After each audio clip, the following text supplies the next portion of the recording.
그 후에 예수께서 디베라의 갈릴리 바다 건너편으로 가시매 큰 무리가 따르니 이는 병자들에게 행하시는 표적을 보았음이로라.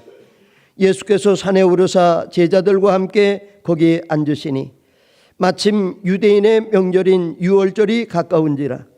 예수께서 눈을 들어 큰 무리가 자기에게로 오는 것을 보시고 빌립에게 이르시되 우리가 어디서 떡을 사서 이 사람들을 먹이겠느냐 하시니 이렇게 말씀하시면 친히 어떻게 하실지를 아시고 빌립을 시험코자 하심이라.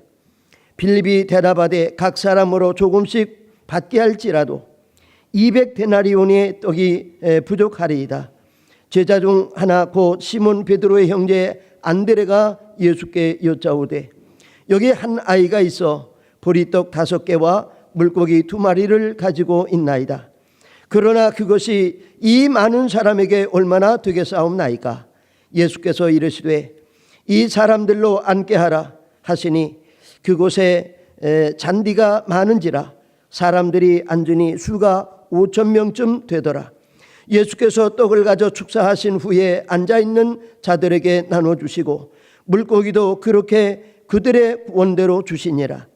그들이 배부른 후에 예수께서 제자들에게 이르시되 남은 조각을 거두고 버리는 것이 없게 하라 하시므로 이에 거두니 보리떡 5개로 먹고 남은 조각이 12바니의 바구니에 찼더라. 그 사람들이 예수께서 행하신 이 표적을 보고 말하되 이는 참으로 세상에 오실 그 선지자니라 하더라. 그러므로 예수께서 그들이 와서 자기를 억지로 붙들어 임금으로 삼으려는 줄 아시고 다시 혼자 산으로 떠나 가시니라. 아멘.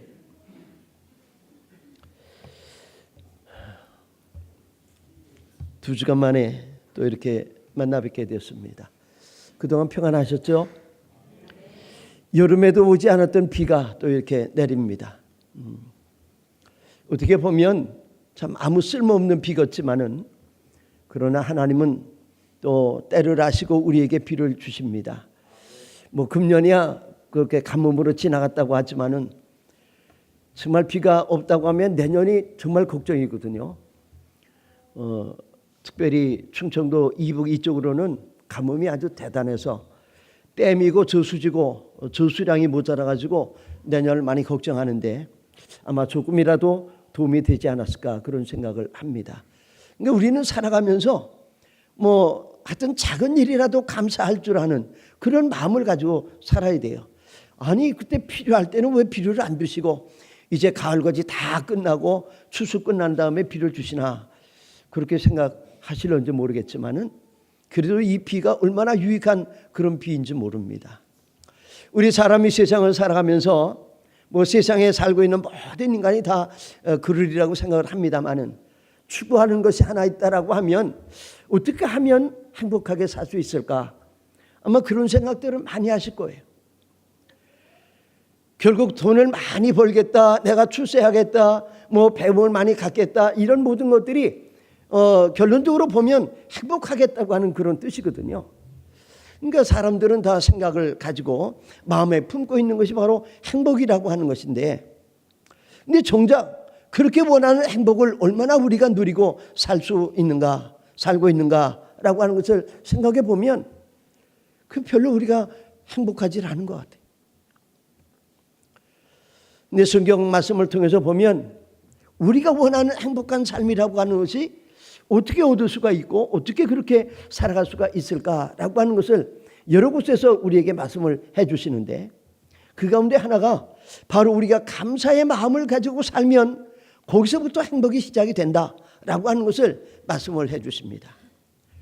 이제 오늘 본문 말씀 이 말씀은 사복음서에 다 기록된 그런 말씀입니다.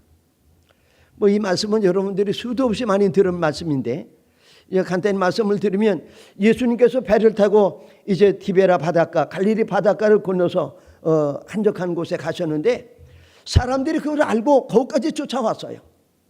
그래서 많은 무리가 모여가지고 예수님께서 주시는 하나님 나라의 그 오묘한 진리의 말씀을 듣습니다. 근데 그 말씀이 얼마나 참 귀한 말씀인지, 해가 지는 것도 모르고 때가 지나가는 것도 모르고 그렇게 말씀을 듣고 있습니다. 이게 예수님께서 보실 때에 참 말씀 듣는 것이 귀하지만은 그래도 이 사람들이 뭐 먹어야 될 것 아닌가. 그래서 제자들에게 이제 말씀을 합니다. 너희가 좀 이 사람들 먹을 것을 마련해 봐라. 뭐 제자들이 난감하죠. 거기서 어떻게 마련하겠어요? 뭐 돈이 있다고 해도 그 많은 사람을 먹일 만한 그런 음식을 어디서 사겠어요? 그때에 어린아이가 가지고 있던 보리떡 5개하고 물고기 2마리를 가지고 예수님께서 5,000명, 장정만 5,000명인데 거기에 뭐 여자, 어린아이, 노인 그렇게 합치면 뭐 10,000명 이상 되는 그 많은 사람들을 먹이고도 12바구니가 광주리가 남았다. 이제 그런 말씀이죠. 근데 우리는 이 말씀을 통상적으로 이제 우리가 기억하는 것은 이것은 오병이어의 기적이다. 우리가 그렇게 생각을 해요. 기적이다. 그러나 사실 여러분 우리가 한번 생각해 볼 때에 이 계시된 말씀, 하나님의 말씀 이 전체가 다 기적입니다. 또 이 말씀을 믿고 있는 우리 삶이 기적이에요. 우리가 예수 믿는다고 하는 이 자체, 내가 하나님의 백성이고 하나님의 자녀라고 하는 그 자체가 다 기적입니다. 그렇기 때문에 이 오병이어의 기적이다 그렇게 생각하는 것보다도 오병이어의 감사 이렇게 우리가 생각하면 돼요. 그러면 그것이 더 올바른 해석이고 접근입니다. 여러분 이제 다음 주일이면 우리가 한국교회가 일반적으로 갖게 되는 추수감사주일입니다. 추수감사주일. 근데 이제 우리가 뭐 매주감사주일이나 추수감사주일 이러한 추수감사절을 우리가 생각할 때에 제일 먼저 생각하는 것이 뭐냐면 마음의 부담을 가져요. 마음의 부담을 갖는다고 하는 말은 뭐냐 하면 감사라고 하는 단어를 들었을 때에 우리는 제일 먼저 뭘 생각하느냐 하면 돈을 먼저 생각하는 거예요. 돈. 얼마를 우리가 감사를 해야 될까 그런 생각을 합니다. 그러나 여러분 감사는 물론 물질로도 감사할 수 있죠. 그러나 진정한 감사가 뭘까? 우리가 그걸 알아야 돼. 믿음 생활을 하면서 그래서 우리는 이 헌금이나 뭐 감사 예물이나 이런 것들 때문에 부담이 되어서 우리 믿음 생활에 무슨 지장이 있거나 아니면 내가 하나님을 경유하는 일에 뭐 장애가 되는 그런 일들이 있으면 안 되잖아요. 그렇기 때문에 감사라고 하는 단어를 생각할 때에 먼저 우리가 돈이라고 하는 물질을 생각하기보다도 감사가 도대체 뭘까? 어떻게 감사해야 될까라고 하는 기본적인 원리를 알아야 그 감사를 통해서 우리가 기적을 체험할 수 있는 그런 놀라운 역사가 나타날 줄로 믿습니다. 정말 하나님의 은혜를 우리가 돈으로 물질로 갖는다라고 생각했을 때에 도대체 우리가 얼마나 많은 돈을 들여야 또 얼마나 많은 물질을 들여야 하나님의 은혜를 우리가 갚을 수 있을까? 여러분 우리가 아무리 재산이 많아도 돈이 많아도 그 재산 다 들여도 하나님께 받은 은혜를 다 갚을 수 없습니다. 그렇지 않습니까? 우리가 병원에 가보면 병원에 참 뭐 각색 많은 환자분들이 오죠. 근데 그분들이 이제 진료받고 수술하고 치료받고 나서는 병원에서 달라는 대로 돈을 다 줘요. 그 왜 돈을 줍니까? 왜냐하면 자기 목숨을 살려줬기 때문에, 자기 생명을 연장시켜줬기 때문에 그것도 병원에서 달라는 대로 다 주는 거예요. 우리 사람이 살면서 가장 귀한 것이 뭐냐라고 했을 때 뭐 나름대로 여러 가지 생각할 수가 있겠습니다만은 그래도 뭐니 해도 우리 생명이 아니겠어요? 생명을 살려줬다. 그보다 더 큰 은혜가 어디 있겠어요?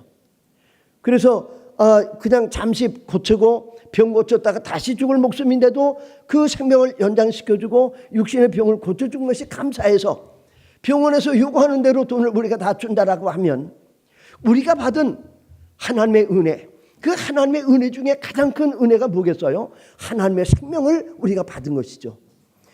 우리가 영생을 가졌다라고 하는 말은 하나님의 생명을 내가 갖게 되었다라고 하는 거예요. 하나님께서 육신을 입고 세상에 오셔서 십자가에 매달려서 죽으실 때에 그 죽으실 때에 하나님의 생명, 주님의 생명을 우리에게 주셨습니다. 그래서 우리가 영생하는 그런 복을 누리게 됐거든요. 잠깐 병 고치고 살다가 또 죽을 목숨인데도 고쳐준 것이 감사해서 그렇게 돈을 준다라고 하면, 우리가 죽지 않은 영원한 생명을 하나님께서 우리에게 주셨다라고 하면, 우리가 물질로 돈으로 생각할 때에 뭘 아까워하겠으며 뭐 얼마나 우리가 드려야 되겠는가, 그런 생각을 어떻게 할 수가 있겠어요. 그렇기 때문에 우리가 감사라고 하는 것을 물질로만 하려고 하면 부담이 되고 진정한 감사를 할 수가 없습니다. 그렇기 때문에 기본적으로 감사가 뭐냐, 우리가 하나님의 은혜를 입은 하나님의 백성으로 자녀로 살아갈 때에 진정으로 우리가 어떻게 사는 것이 감사의 삶일까라고 하는 것을 이제 오늘 본문을 통해서 몇 가지 말씀을 드리고 은혜를 나누고자 합니다. 여러분, 감사라고 할 때에 우리는 어떤 기준을 먼저 생각합니다. 쉽게 말하면 어떤 조건을 먼저 생각을 하는 거예요. 그러니까 일반적으로 우리가 살아가면서 감사했다, 참 내가 감사했다, 이제 그런 말을 할 때 보면 거의 대부분이 조건적인 감사입니다. 조건적인 감사예요. 뭔가 감사할 조건이 주어졌기 때문에 감사하는 거예요. 이제 수능 시험이 또 며칠 안 남았죠. 이제 뭐 4일인가 그렇게 남았는데, 우리가 믿음 생활하면서도 그래요. 우리 자녀들 위해서 부모님이, 우리 성도님들이 기도 많이 하죠. 특별히 이제 고3 학생들을 가정에서는 뭐 조바심 내면서 안타까운 마음 가지고 기도하십니다. 그래서 기도할 때에 뭐 당연히 그런 기도하겠죠, 자녀 위해서. 그래서 수능 성적도 잘 나오고 또 원하는 대학에 갈 수 있도록 그렇게 해달라고 기도합니다. 근데 아이가 정말 성적이 잘 나와, 수능 성적이 잘 나오고 또 원하는 대학에, 또 원하는 학과에 그렇게 잘 들어갔어요. 그러면 마땅히 감사하죠. 마땅히 감사합니다. 그런데 우리의 감사라고 하는 것이 뭐냐? 그렇지 않아도 감사해야 된다. 아이 성적이 좀 모자라도, 원하는 대학에 갈 수가 없어도, 내가 원하는 그런 학과에 가지 못했다고 할지라도 감사할 수 있는 그런 마음, 그것이 바로 우리가 가지고 있어야 되는 기본적인 마음이라고 하는 거예요. 어떤 조건만 주어질 때에 감사할 수 있다라고 하는 것은 우리 그리스도인이 아니라도, 하나님을 알지 못하는 백성이라도 다 그런 감사는 할 수가 있습니다. 그런 면에서 볼 때 오늘 오병이의 기적이 어떻게 나타나느냐라고 하는 것은 무슨 그렇게 감사할 만한 조건이 주어져서 그런 기적이 나타난 것이 절대로 아니거든요. 그렇지 않습니까? 오늘 말씀의 배경을 볼 때에 그 들판의 광야에 뭐 5,000명 넘는 10,000명 가까운 사람들이 앉아 있는데, 먹을 것이라고 하는 것은 그저 말라빠진 그 시꺼먼 보리떡 5개 하고 물고기 2마리. 그것도 뭐 어른이 먹으려고 가져온 것도 아니고 어린아이가 먹으려고 가져왔던 그겁니다. 그러니까 그걸 보면 거기서 무슨 감사 조건이 나올 수가 있겠어요? 네, 그거 놓고 그 환경과 그 형편을 볼 때에 감사할 수가 있겠습니까? 그런데 예수님은 감사하셨다는 거죠. 네? 그래서 이제 우리가 감사절개를 앞에 두고 먼저 우리는 어떻게 감사해야 될 것인가, 무슨 감사할 조건을 생각하면서 그 감사할 조건을 찾아가지고 감사하는 것이 아니라, 오늘까지 내가 살아온 것이 감사하고, 오늘도 내 생명호흡을 이렇게 여전하는 것이 감사하고, 한 가지 10가지 다 그 생각 자체가 무조건 감사할 수 있는 그런 마음을 우리가 가지고 있어야 진정한 감사를 할 수 있다라고 하는 것을 오늘 본문은 우리에게 말씀해 주고 있습니다. 여러분, 내가 감사라고 하는 것이 다른 사람보다 더 많은 것을 소유하고 더 많은 것을 누리고 더 높은 자리에 있고, 그래서 뭐 감사하는 그런 감사는 성경에서 말씀하는 감사하고 아주 거리가 먼 거예요. 하나님께서 우리에게 원하시는 감사하는 자가 되라고 하는 그 감사는 절대로 그런 감사가 아닙니다. 그렇기 때문에 특별히 우리 한사랑교회 사랑하는 성도 여러분, 우리가 살아가면서 이렇게 서로 비교적인 상대적인 삶을 살면 우리는 절대로 감사하는 자가 될 수가 없어요. 아무리 내가 많은 재산을 가지고 있다고 할지라도 나보다 더 많은 것을 가지고 있다는 그런 사람을 생각하면 그 마음이 편치 않습니다. 나도 저만큼 가져야 되는데. 그리고 오히려 불평이 생기고 원망이 나오고 그러죠. 그러니까 우리는 어떤 상대적인 삶을 사는 게 아니에요. 우리는 절대적 믿음을 가지고 절대적인 하나님을 바라보면서 절대적 감사의 마음을 가지고 살아야 됩니다. 내가 있든지 없든지 나는 무조건 감사하는 자다라고 하는 그런 절대적 믿음을 가지고 살아갈 때에 그런 삶 속에 기적의 역사가 나타나고 그런 기적의 역사를 통해서 우리는 진정한 행복을 누릴 수 있는, 행복을 맛볼 수 있는 그런 믿음의 삶을 살아갈 수가 있습니다. 사랑하는 성도 여러분, 이제 다음 주 우리가 감사주의를 맞이하면서 무슨 감사 조건 때문에 감사하는 것이 아니라 한 1년을 살아오는 동안 하나님께서 나를 지켜주신 그 모든 것, 내가 생각하지 못하는 것, 또 내가 가슴 아파하는 것, 내가 안타까워하는 것까지라도 다 감사할 조건이다 라고 하는 것을 생각하시면서 우리는 먼저 감사의 마음을 드릴 줄 아는, 물질이 아니라 진정한 감사의 마음을 드릴 줄 아는 그런 성도가 되시기를 주님의 이름으로 축원을 드립니다. 그래서 제일 중요한 것은 뭐냐? 우리가 믿음으로 살아갈 때에 감사하는 사람이 되어야 된다라고 하는 거예요. 감사하는 사람이 되라. 여러분, 지금 이 시간에 우리가 앉아서 예배합니다만 이 예배 자체가 뭐냐? 예배를 정의할 때에 뭐 신학적으로 성경적으로 정의를 할 수도 있겠습니다만은 가장 우리가 이해하기 쉽다라고 하는 것은 감사로 드리는 예배입니다. 감사하는 자가 모여서 하는 것이 예배예요. 오늘 이 자리가 아무리 수천 수만 명이 모였어도 그 마음에 감사가 없는 마음을 가지고 예배한다라고 하면 그건 예배 아닙니다. 그 예배는 하나님께서 받으시는 예배가 아니에요. 우리는 이 자리에서 정말 마음을 다 열어놓고 모든 것이 감사해서 드리는 그런 예배가 될 때에 말씀을 통해서도 기도를 통해서도 찬양을 통해서도 우리가 은혜를 누릴 수가 있게 되는 것이고, 그 은혜를 누리는 그 마음속에 내가 세상에 얻지 못하는 그런 행복이 우리 가운데 있다라고 하는 것을 발견하게 될 줄로 믿습니다. 그래서 우리가 늘 많이 보는 말씀입니다만은 데살로니가전서 5장 18절 말씀을 통해서 보면 범사에 감사하라 그렇게 말씀을 했어요. 성경 말씀 많이 있습니다. 감사하라고 하는 말씀이 많이 있습니다만은 이 말씀 한마디가 그냥 대표적인 말씀이죠. 범사에 감사하라라고 하는 말은 무조건 감사하는 자가 되라라고 하는 말이에요. 하나님께서 우리가 세상을 살아갈 때에 믿음을 가지고 살아갈 때에 어떻게 사는 자가 되기를 원하시는가? 그것은 감사로 사는 자가 되기를 원하신다라고 하는 거예요. 믿습니까? 그러니까 우리는 감사하는 자가 되어야 돼요. 감사로 살면 우리 가정생활도 그렇습니다. 우리 가정이,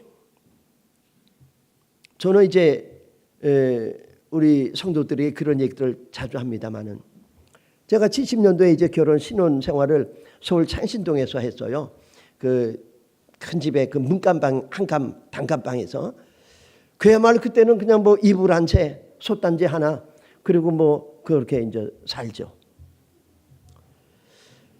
그럼 그렇게 살았던 그 시대에 내 신혼 생활이나 오늘날 그저 아파트 다 준비하고 살림장만 잘 해가지고 거기 자동차에 준비할 것 다 준비해서 가서 사는 그 신혼 살림 사는 요즘의 젊은 사람들이나 뭐가 다를까? 요즘 사람들이 이렇게 다 준비해서 사는 것이 더 행복하고 더 편안하고 그럴까? 그렇지 않다라고 하는 거예요.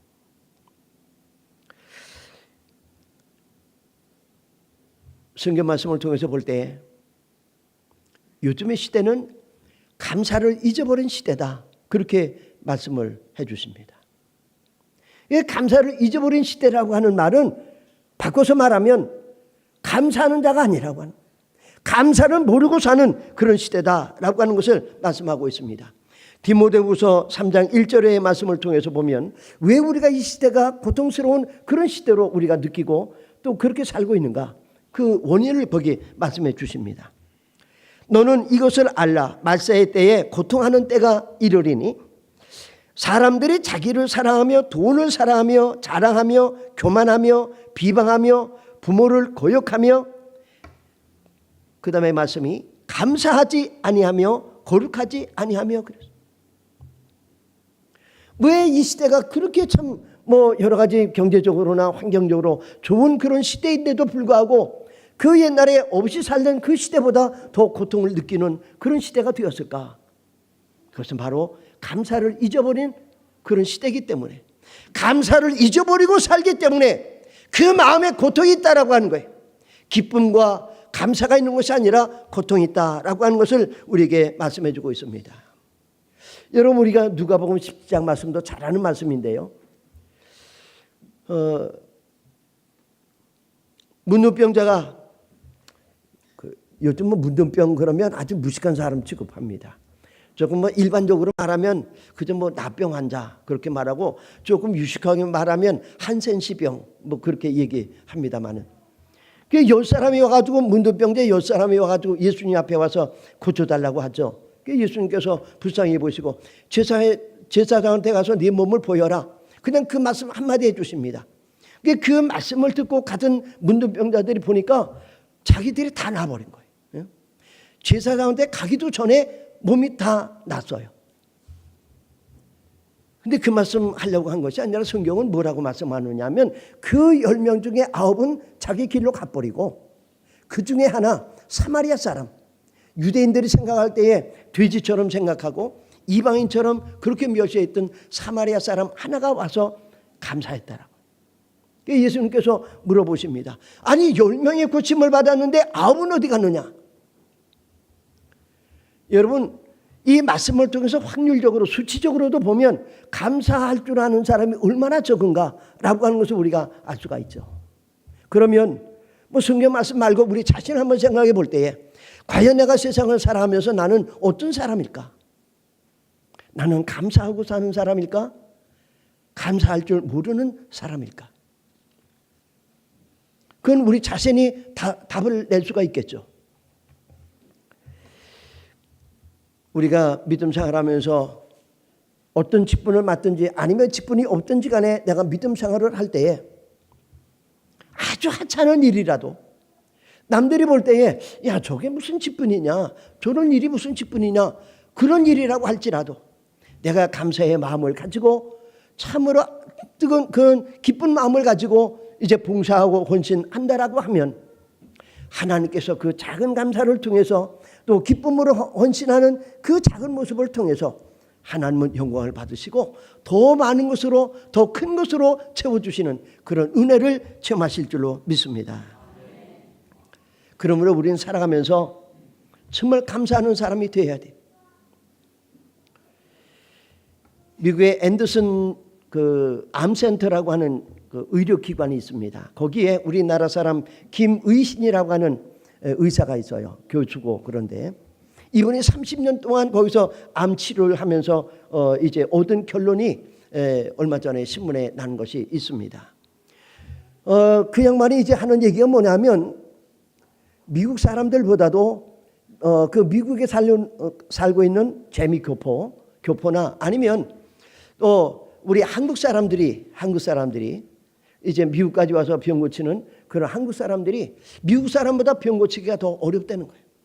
병 낫기가 더 어렵다, 그런 얘기를 합니다. 왜냐하면 한국 사람들은 그 치료를 받을 때도, 암 치료를 받을 때도 그 치료하는 데 대해서 불평이 많다는 거예요.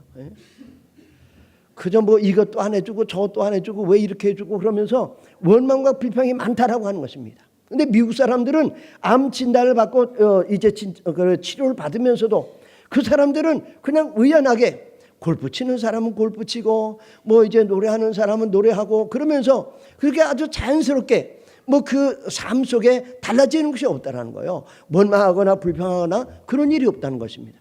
그래서 그 사람들은 오히려 병이 확률적으로 많이 낫는데, 우리 한국 사람들만이 병이 잘 낫질 않는다, 그런 얘기를 했습니다.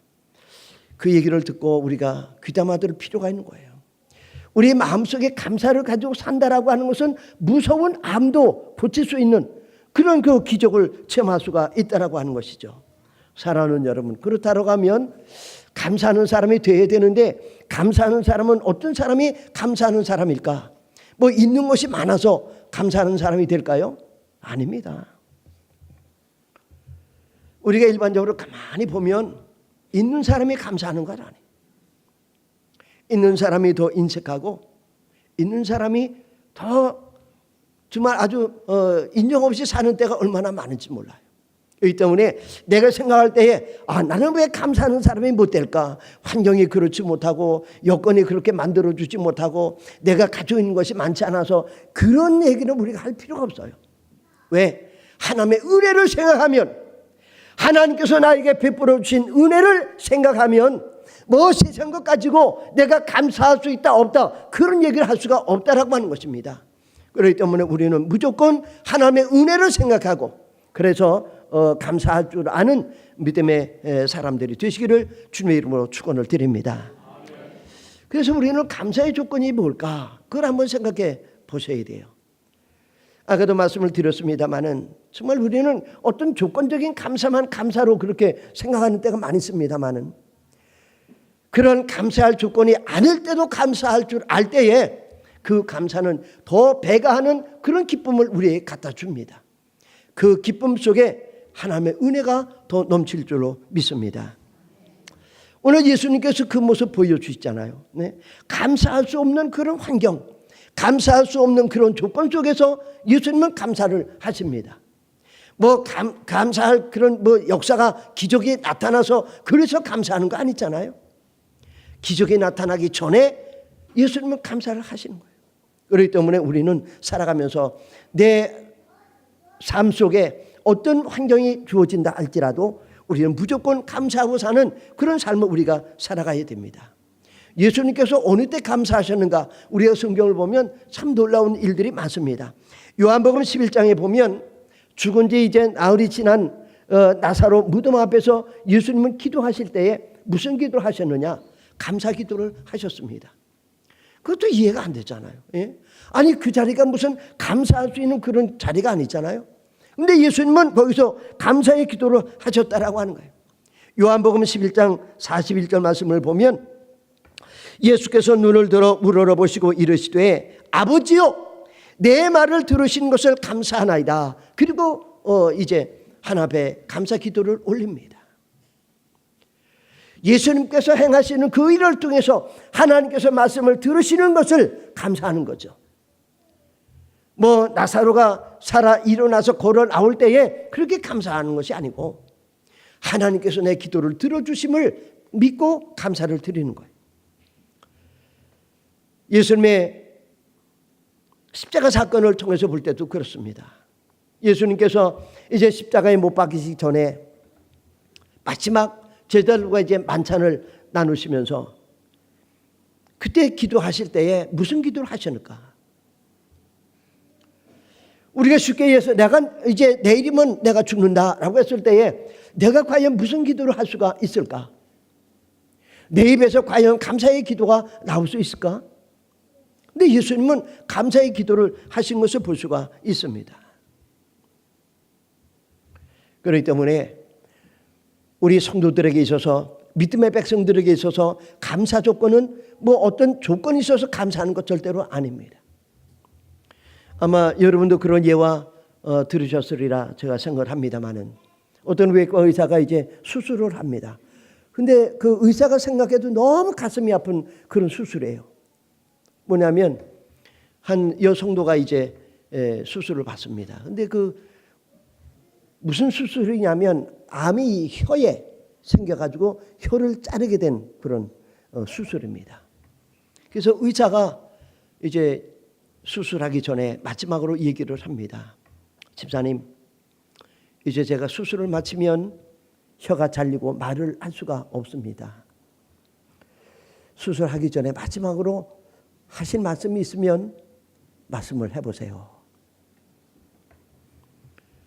그 수술된 누워있는 그 여집사님이 한참 생각을 합니다. 두 눈에 눈물이 주르륵 흐르면서 마지막에 입을 열어서 한마디 하는 마지막 말 한마디가 주님 감사합니다. 그리고 수술을 했다라는 거예요. 여러분 이런 감사하는 자가 되어야 되는 거죠. 그 상황에서 어떻게 주님 앞에 감사하다고 기도할 수 있을까? 무슨 조건이? 그게 무슨 조건이 되겠어요? 감사할 조건 절대로 아니잖아요.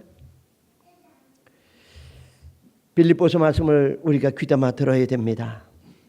빌립보서 4장 6절의 말씀을 통해서 보면 아무것도 염려하지 말고 오직 모든 일에 기도와 간구로 너희 구할 것을 감사함으로 하나님께 아뢰라. 우리가 염려하고 걱정하는 거, 그 우리가 뭐 염려한다고 되는 게 뭐 있습니까? 그렇지 말고 기도와 간구로 하나님께 기도할 때에 감사함으로 하나님께 아뢰라. 감사함으로. 뭐 상황이 우리가 기도할 때 보면 대체적으로 좋은 환경보다는 이제 나쁜 그런 여건 속에서 우리가 기도하게 됩니다. 그래도 감사함으로 하나님께 기도하면, 그리하면 모든 지각에 뛰어난 하나님의 평강이 그리스도 예수 안에서 너희 마음과 생각을 지키시리라 말씀해 주십니다. 믿습니까? 우리는 무조건 감사의 마음을 가지고 하나님 앞에 기도할 때에 하나님께서 우리의 마음을 아시고 그래서 우리에게 평강을 주신다, 그렇게 말씀하십니다. 골로새 말씀을 봅니다. 골로새서 3장 17절 말씀을 통해서 보면 무엇을 하든지 말에나 일에나 다 주 예수의 이름으로 하고 그를 힘입어 하나님께 감사하는 자가 되라, 이렇게 말씀하고, 무슨 일을 하든지 하나님 앞에 감사하는 자가 되라, 이렇게 말씀하고 있습니다. 우리 한사랑교회 살아가는 모든 성도님 여러분들이 그저 감사의 조건, 무조건 감사하는, 그래서 하나님의 은혜가 넘치는 복된 성도가 되시기를 주님의 이름으로 축원을 드립니다. 세 번째로, 그러면 우리가 무조건 감사해야 되는데 얼마나 감사를 해야 될까? 감사의 분량이 얼마나 돼야 될까? 오늘 말씀을 통해서 볼 때에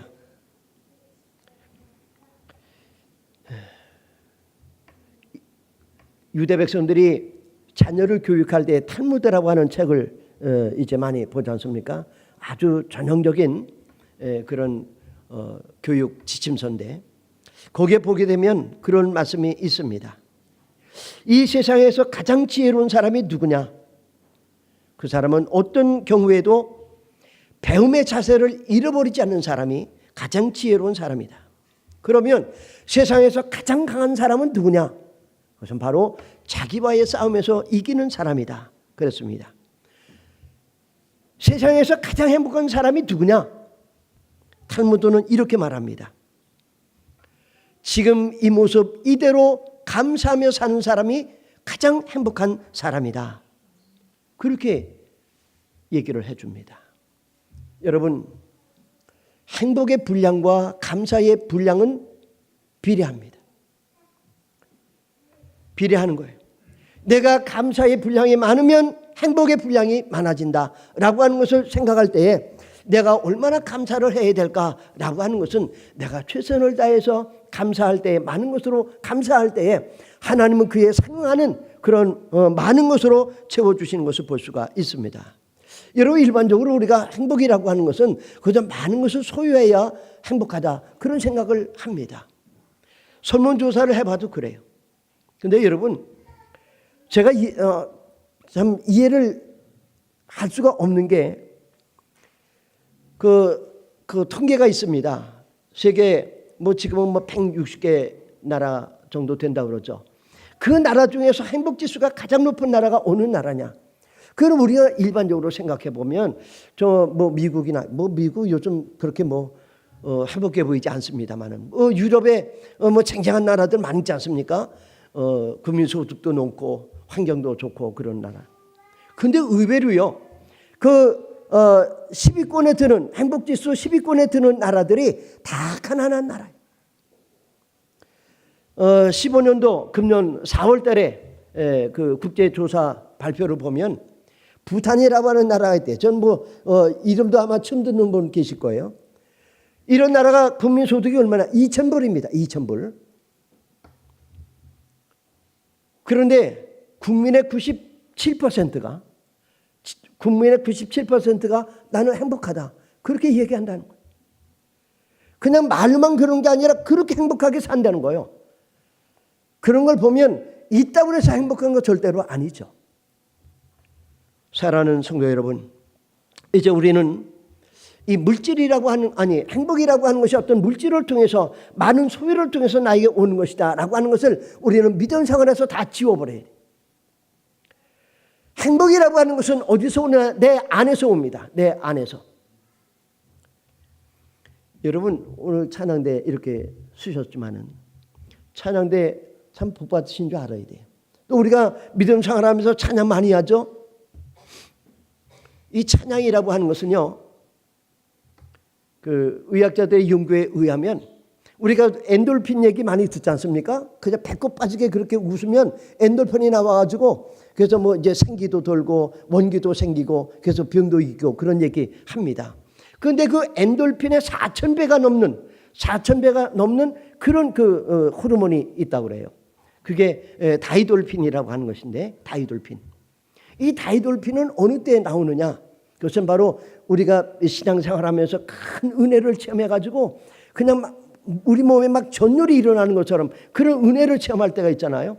또 우리가 이제 찬양할 때 그 찬양을 통해서 우리가 아주 정말 그 은혜 속에 찬양 속에 빠져드는 그런 때가 있습니다.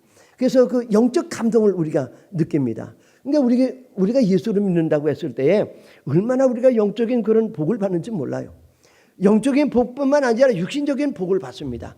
우리가 그렇게 찬양해 뭐 그냥 억지로 찬양대 않는 것이 아니라 내가 정말 하나님을 찬양하는 찬양대원이다라고 하는 그런 감사의 마음을 가지고 아주 즐겁고 기쁜 마음으로 찬양을 할 때에 그 찬양을 통해서 내가 감동이 되는 거예요. 내가 뭐 찬양을 잘하고 못하고를 떠나서 그 찬양 자체가 나에게 감동을 줄 때에 그 감동 속에 다이돌핀이라고 하는 아주 강력한 그런 호르몬이 나온다라고 하는 거예요. 그러니까 통계를 통해서 보면 대체적으로 우리가 신앙을 가지고 있는 우리 믿음의 사람들이 더 건강하고 오래 산다라고 하는 그런 수치가 나와요. 그러니까 무슨 얘기를 제가 말씀드리고 싶으냐면 그런 그 다이돌핀이라고 하는 그런 강력한 호르몬이 나올 수 있는 그것이 바로 감사라고 하는 것입니다. 정말 아무것도 아닌 작은 것 가지고도 하나님 앞에 내가 진정으로 뜨거운 마음을 가지고 감사할 때에 나도 모르게 내 속에 그런 다이돌핀이 이제 나와가지고 내가 진정으로 행복한 사람이다. 그걸 느끼도록 그렇게 만들어 주신다는 겁니다. 사랑하는 성도 여러분, 우리가 진정으로 세상을 살면서 행복한 삶을 살기를 원한다라고 하면 그저 밤이나 낮이나 정신없이 돈 벌려고 하지 말고, 물론 우리가 물질이 필요하니까 생활에 필요한 만큼 우리가 벌어야 되겠습니다만은 그저 많이 벌면 그저 지붕 꼭대기 쌓아놓을 정도로 그렇게 벌어놓으면 나는 행복할 수 있다라고 하는 그런 생각 속에서 우리가 돈벌이를 한다라고 하면 그게 바로 불행한 거예요. 그래서 나는 뭐 적든지 많든지 하나님께서 주신 은혜대로 내가 감사하고 산다라고 하는 감사의 마음을 가지고, 그래서 우리가 감사의 분량을 늘려갈 때에 하나님께서 우리의 삶 속에 내가 생각하지 못한, 상상하지 못한 그런 넘치는 것들로 채워주실 줄로 믿습니다. 여러분, 그렇기 때문에 예배할 때도요, 제가 말씀을 드립니다만 예배의 가장 중요한 것은 감사로 드리는 거예요. 어떤 분은 11조라고 하는 것이 하나님께서 우리에게 이제 무슨 복을 주시나 시험해 봐라 그렇게 말씀하셨다고 합니다만은 여러분 11조도 감사 예물입니다. 특별히 우리가 살아가면서 지금까지 살아오는 내 삶 모든 것이 다 하나님의 주권 속에 있는 거예요.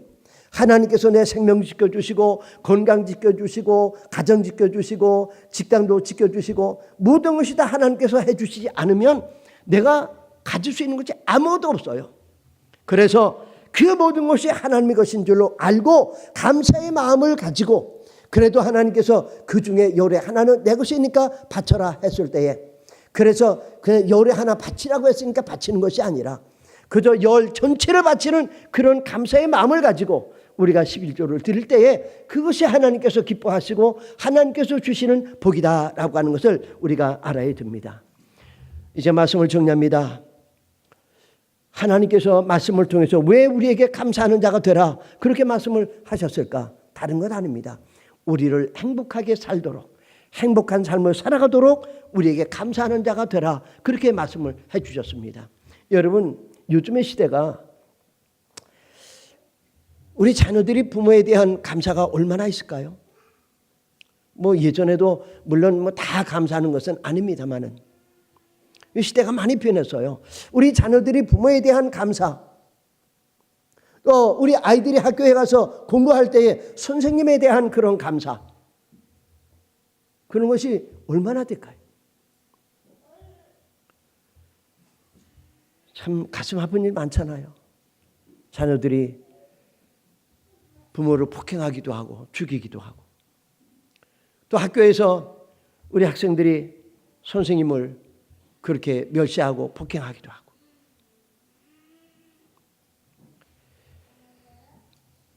감사라고 하는 것은 은혜를 받은 자가 은혜를 갖고자 하는 그런 마음을 가질 때에 생겨나는 마음입니다. 여러분, 진정으로 우리가 하나님의 은혜를 아는 자라고 하면 그 은혜를 그냥 마음에 간직하고만 있겠습니까?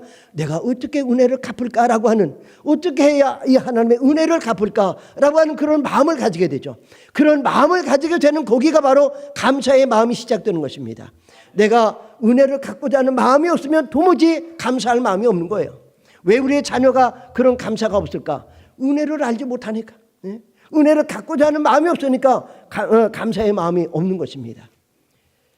사랑하는 성도 여러분, 시편 기자는 시편 116편 12절에서 그렇게 고백합니다. 내게 주신 모든 은혜를 내가 여호와께 무엇으로 보답할까? 여러분, 이 우리의 고백이 되어야 됩니다. 우리는 작은 것에 감사하고 쉬운 것에 감사하는 자가 되어야 돼. 내가 많아지면 감사하겠다, 내가 큰 것을 가지게 되면 감사하겠다? 아닙니다. 그때도 감사 못해요. 그러므로 우리는 작은 일에도 감사하고 힘든 일에도 감사하고, 그런 감사를 통해서 우리가 감사하고 살아갈 때에 하나님은 진정으로 우리가 감사할 수 있는 그런 감사의 삶으로 만들어주시고, 감사의 사람으로 살아갈 때에 그 삶 속에 하나님은 기적을 체험할 수 있는 아름다운 역사를 주실 줄로 믿습니다. 마지막으로 제이 데니스라고 하는 사람이 땡큐 테라피라고 하는 그 감사 치유법이라고 하는 글을 썼습니다. 그 글을 소개하고 마치도록 하겠습니다. 당신이 세금을 많이 내야만 한다면 감사하십시오. 당신에게 안정된 직장과 사업장이 있다는 뜻입니다. 당신의 몸무게가 늘어서 옷이 맞지 않는다라고 하면 감사하십시오. 당신은 먹을 것이 넉넉한 안정된 생활을 하고 있다는 뜻입니다.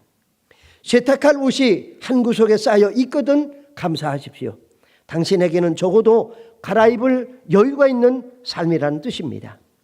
집안을 대청소하고 문고리를 고쳐야 한다면 감사하십시오. 당신은 몸을 위탁할 집이 있다는 뜻입니다.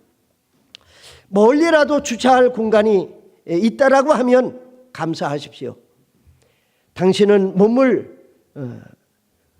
건강하게 만들 기회가 주어졌기 때문입니다. 당신에게 불평할 대통령이 있다라고 하면 감사하십시오. 당신은 언론의 자유가 보장된 나라에 살고 있기 때문입니다.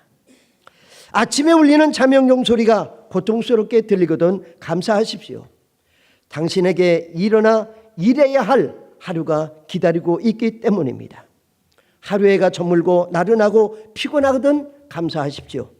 당신은 오늘 하루를 생산적인 삶을 살았기 때문입니다. 무조건 감사합니다.